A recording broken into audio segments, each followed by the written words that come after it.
mayroong sukat na sumunod. Okay. So, ang tulad isa, maglang mapanitawan yan. Ay, kung malapit eh. Pinaparating sa ating damdamin at ipinapahayag sa malalaking kamay at kaitan o alagay. So, tumawag naman tayo sa sukat. Ang sukat sa tulad, tutukoy sa bilang ng pantig sa loob ng isang lungsod o linya ng tula. Ito ang ibigay ng pagkakadayon sa tula. Ang sukat ay maaaring umabot mula sa 4 hanggang 8 o higit pa na pantig sa bawat linya dito sa estilo na bibili sa estilo. So, ang sukat ay patungkol dito sa mga ilang pantig o sa isang salita o sa isang ilang pantig. Ano tayo mga uli ng sukat? Ang una ay wawaluhin. Halimbawa, isda ko sa Maripiles na sa loob ang kaliskis. Kasi ba, bilangin mo nga, Jinky, o ilang pantig nasa halimbawa. Tugwasin din.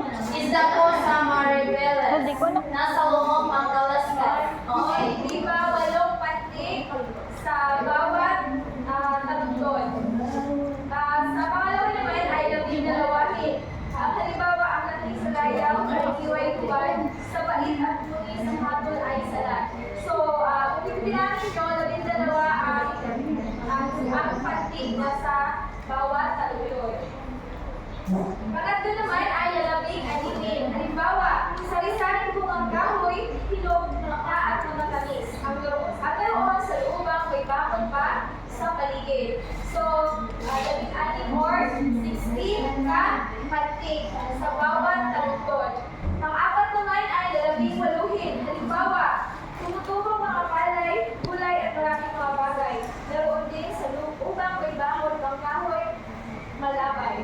So, kung bibilangin din natin, ito ay may 18 pantig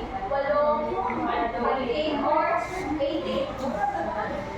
Lumapan naman tayo sa pangalawang elemento ng tula na kung saan ang tugma. So, ang tugma ay tumutukoy sa pagkakapariho ng tulong-tunog sa isang taludod sa isang sakmaw na tula. Ito ay sumasalaysay sa pagkakahiwatig o pagkakapariho ng isang bagay. So, familiar na rin niyo kung ano yung tugma, di ba? Ang pagkakapariho ng tunog sa hulihan ng salita. So, mayroon tayong halimbawa dito na isa tugma. So, ako si Cipilio, kaibigan ninyo, pinatitibay ko mga sabi ninyo. So, sana papansin nyo dito sa halimbawa, di ba, pagkakatugma yung mga hulihan na pantig sa bawat talundod, di ba? Yes. Okay. So, dumako naman tayo sa mga ori ng tugma. Di ba, sa matas? Ang matas na. Hoy, asin mo makibasa. Hindi buong rima or alpunal. Paraan ng pagtutugma ng tunog na kung saan ang salita ay nagtatapos sa patinig. Okay. So, ano ba ang patinig o iska? Patinig o iska. Okay. Ang patinig ay ito yung mga letra di ba? So, ang hindi buong rima o alpunal ito ay ang mga salita na kung saan nagtatapos siya sa mga patinig. Halimbawa, mahirap sumaya ang taong may sana kapag ang tao sa saya'y nagawin sa'y nalilimot ang gusto o galing. So, ano na mabansin ninyo sa bawat hulihan ng bawat taludod? Dahil siya asina sa saan ay patinig. So, para masabi may tugma sa patinig, dapat pare-pareho ang patinig sa loob ng isang sakno o dalawang magkasunod o salitaan. So, kailangan din na sa kada bawat dalawang taludod, kailangan magkapariha yung dalawang salitang nasa hulihan para meron siyang tugma, pero magamit din ang mga letrang patinig. So, pangalawa ay kaalaman or consonants. Paraan ang pagtutugma ng tunog na kung saan ang salita ay nagtatapos sa patinig. Unahin ko naman sa pagtutugma sa B, T, D, J, P, S, T. So, halimbawa, malungkot, balikan ng taong lumipas. Nang siya sa salita ay tinapos palad. So, ang bawat taludod ay Pila naka-slide matas. Pila naka-slide. nakasabot mo. Opo. Diba, balik-balik ulit. Pangalawa, 2,000. Nagtatapos sa L,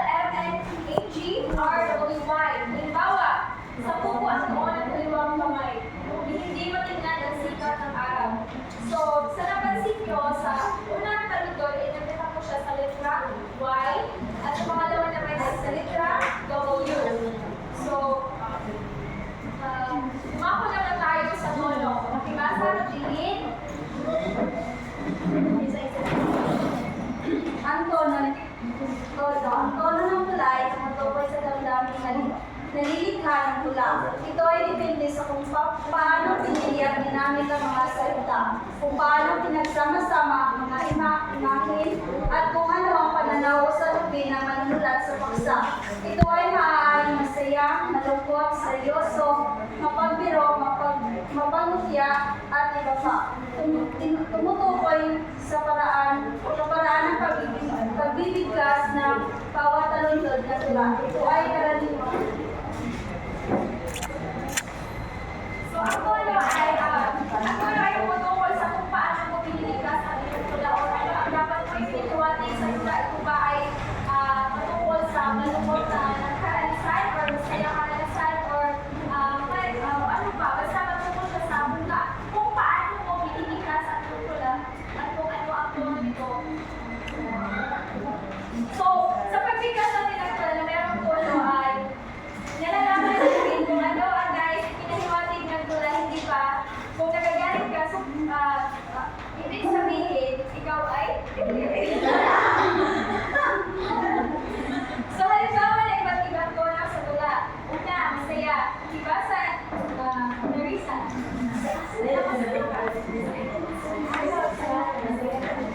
Masaya. Sa araw na ito, puno ng saya. Lahat kami nagdiriwang sa bawat talumpay na okay, so panapansin niyo yung iba, masaya si Marisa muna. So, sa una ay masaya na kung saan, mapapansin natin dito sa tula, halimbawa ng isang tula na talagang masaya yung nagsusulat ito, hindi ba? So, sa pangalawa naman, malungkot, di ba? Pakibasa, floor. Ang tula ay patuloy ng bumubulos tulad ng ang mga lupa. Humiling sa pag-asa. Okay, maraming salamat. So, ano ang napansin niyo sa sa halimbawa ng malungkot? Sa malungkot part, na buhay ng malungkot ang nagsabi sa tula. Okay, so sa napansin niyo dito sa halimbawa, yung nagsusulat ay malungkot, hindi ba kapag bumuhos ang luha, ibig sabihin na masaya ka, hindi ba malungkot yun? Okay. So, ang-apat ay saklong. Ito ay tumutukoy sa grupo ng mga talutod ng tula. Ito ay maaaring magsimula sa dalawa o higit pang talutod. Ang saklong ay isang grupo sa loob ng isang tula o dalawa o maraming linya o talutod. So, ang dalawang linya ay ang tawag dito ay couplet. Sa pangatlo naman, verset, pang-apat ay quatrain, pang-lima ay Quintet. Sestet, Septet. Okay, so ang couplets, versets, at quatrains, ang madalas na ginagamit sa mga tula. So hindi ba kadalasan ginagamit natin ito sa kadalasan din natin nababasa o mga ano pa yan, hindi ba dalawa lang, tatlo, apat. Diba, kadalasan na mapapansin natin sa mga tula. Okay, lumako naman tayo dito sa panglimana kung saan iulat na itong magas. Dagan mo, dagan. Rog, miss ko sa tiin sa Lunes. Ay, tungaan ako siya sa report.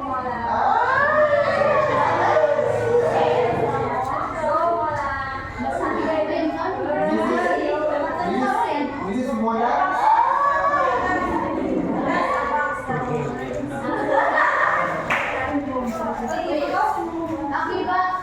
Mulat.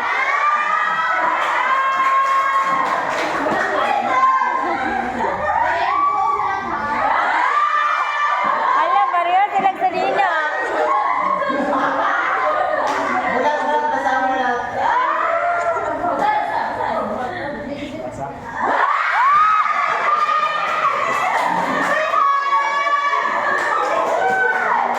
Anyo. Pareho silang sa Dina. Anyo. Tungkol sa kung paano isinulat ang tula, ito ay may apat na anyo.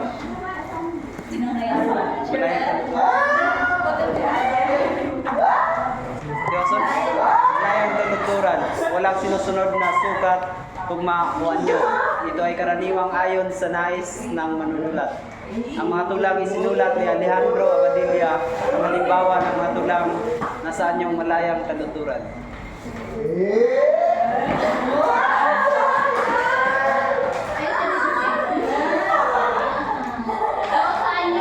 nyo naman ay ito ay tungkol sa kung paano isinulat ang tula. So, yung mga strategiya kung paano sinusulat ang tula. Malayang kalisuran. Walang sinusunod na suka, tugma, o ano.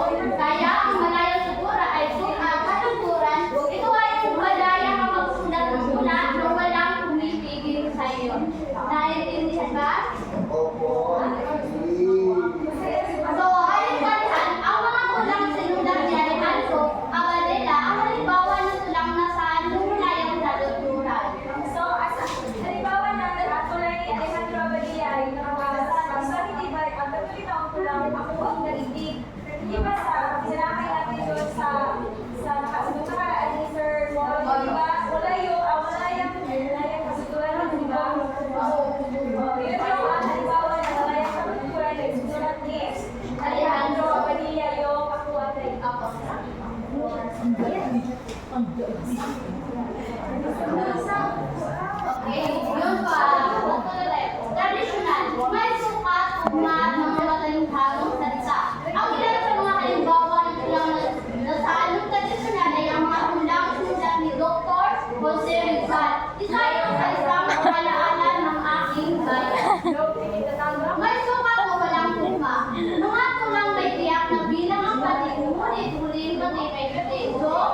Sa tula, kadalasan alam natin na may sukat, pero ngayon, may tula rin na walang sukat.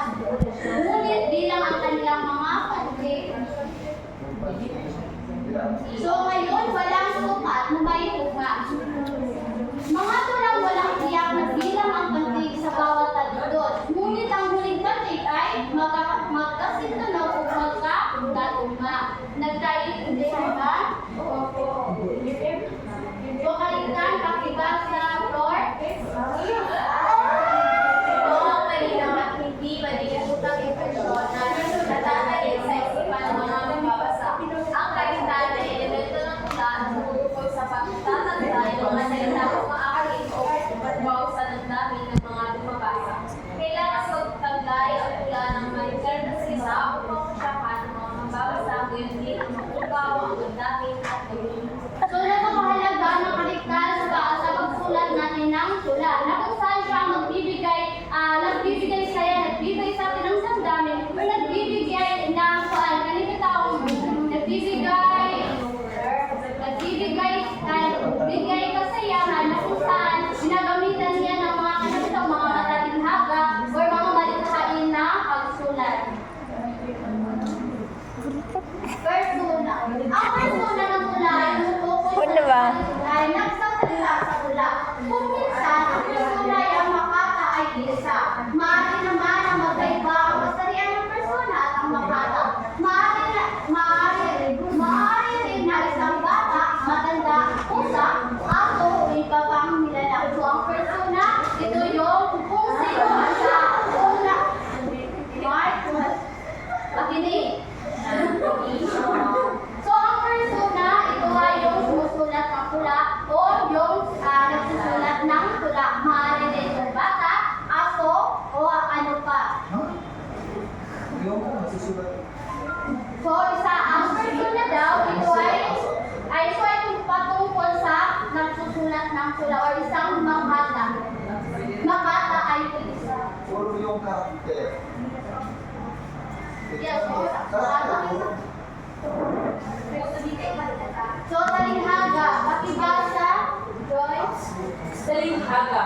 Kinakailangan dito ang paggamit ng mga tayutay, matatalinghaga ng mga pahayag upang pagkawin ang damdamin ng mga mababasa. Tutukoy ito sa paggamit ng matalinghagang salita at Ang talinghaga naman ay ito ay napakahalaga din sa ano ng tula. Na kung saan ito ay nagbibigay disenyo or nagbibigay ng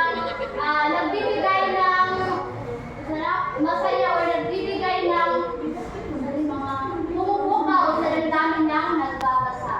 So, dadako na tayo sa tayutay. Ang tayutay, paggamit ng pagbukas is magtutulak